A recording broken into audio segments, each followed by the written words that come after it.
எங்களை அதிகமாய் நேசிக்கிற எங்கள் அன்பின் பரலோக பிதாவே மை துதிக்கிறோம், ஸ்தோத்தரிக்கிறோம் அப்பா. இந்த புதிய வருடத்துக்குள்ளே எங்களை அழைத்து கொண்டு வந்த கிருபைக்காக உமக்கு ஸ்தோத்திரம் அப்பா. ஒவ்வொரு நாளும் எங்களுடைய தேவைகளை சந்திக்கிறீரே நன்றி அப்பா. எங்களை பலப்படுத்துகிறீரே நன்றி. ஆபத்துக்கு விலைக்கு எங்களை பாதுகாத்தீரே நன்றி அப்பா. இப்பொழுது இந்த இரவு நேரத்தில் நம்முடைய சமூகத்திலே எங்களை அர்ப்பணிக்கிறோம். இணைந்திருக்கிற ஒவ்வொரு பிள்ளைகளையும் உடைய கரங்களிலே அர்ப்பணிக்கிறோம். குறைகள் குற்றங்களை மன்னித்து உடைய இரத்தத்தினால் கழுவி எங்களை பரிசுத்தப்படுத்துங்கப்பா. எங்களுடைய எல்லா காரியங்களையும் சந்திங்க.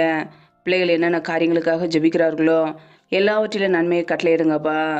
ஏதெந்த குடும்பங்களிலெல்லாம் பலவீனத்தோடு சோர்வோடு வியாதியோடு கஷ்டப்படுகிறார்களோ என் தேவன் அவர்களுக்கு நல்ல சுகத்தை கொடுங்க, பலத்தை கொடுங்க, ஆரோக்கியத்தை கட்டளையிடுங்கப்பா. ஒவ்வொரு குடும்பத்திலும் அப்பத்தையும் தண்ணீரையும் ஆசீர்வதிங்க. எந்தெந்த குடும்பத்திலே சமாதானம் இல்லாமல் பிரச்சனையோடு கண்ணீரோடு வாழ்கிறார்களோ என் தேவன் அந்த குடும்பத்தில் தேவ சமாதானத்தை கொடுங்கப்பா. ஒவ்வொரு குடும்பங்களும் உடைய கரங்களிலே அர்ப்பணிக்கிறோம். இந்த இரவு நேரத்தில் இன்பமான நித்திரை கொடுங்க. சத்துரு கொண்டு வருகிற எல்லா போராட்டங்களுக்கும் பிரச்சனைகளுக்கும் மரண பயங்களுக்கும் விலைக்கு பிள்ளைகளை பாதுகாத்து கொள்ளுங்க.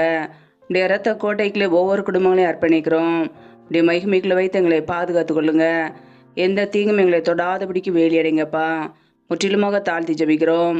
எல்லா துதி கன மகிமை எல்லாமும் ஒருவருக்கே செலுத்துகிறோம். இயேசு கிறிஸ்துவின் மூலம் ஜெபிக்கிறோம், ஜீவனுள்ள நல்ல பிதாவே, ஆமேன்.